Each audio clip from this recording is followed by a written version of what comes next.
Thank you for agreeing to have this interview. I was very much looking forward to it. I heard a lot about you over the years. If you don't mind, wouldn't mind telling me like two, three formative or transformative experiences in your life leading to now.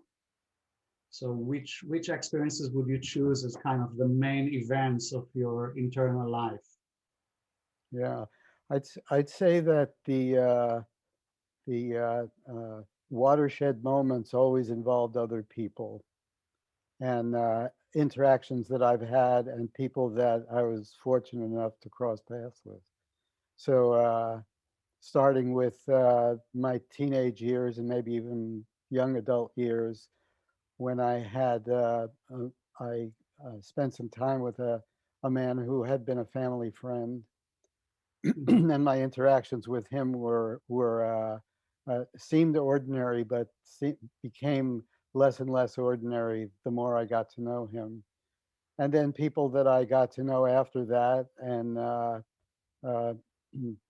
smoking marijuana and taking psychedelics, realizing that there was a whole nother possibility.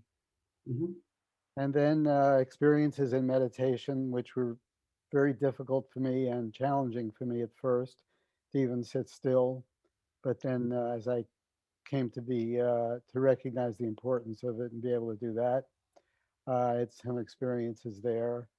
But in terms of if you're asking about uh, what you might call supernatural or esoteric experiences, I would minimize those to say that uh, the experiences that I've had that have been most profound are have been in ordinary life and things that I've done and seen and in other than ordinary ways, and the profundity of those experiences have affected me probably more than anything that I've had that have could be considered serendipitous or magical or like that. Like this is all pretty magical right now, what's been happening. Yeah. Well, if so, let me just probe a little bit more into it. If you kind of choose the relationship you had with the man, the family friend that you spent time with in your teenage years, um, can you think of a moment or an event when you realized that he was a mentor, a spiritual mentor for you? Yeah, that's a good question.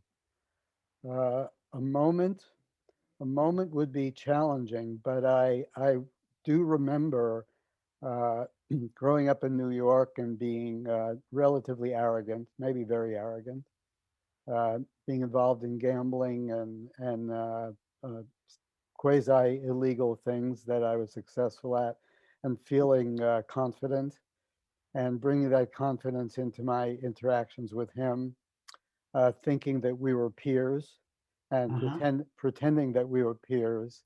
And How old, what was the age difference between you? he was probably 40 and I was 20. Okay. And so about that time, starting to feel like maybe that wasn't the case, but fighting it within myself that sure, this is just another guy who knows a lot of stuff.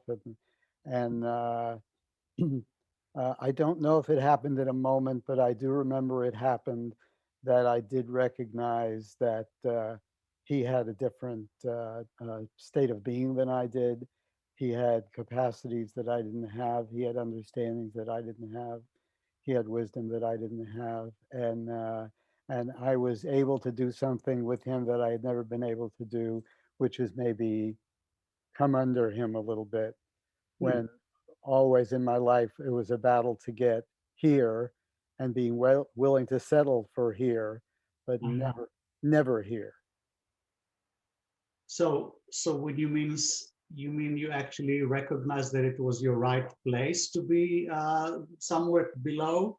Yes, yeah, yeah, it was right, and then it became delightful and delicious, and a love affair. So that was a very new experience for you in relationship with another person. That was a completely revolutionary experience for me to meet, to not be competitive with someone. Yes.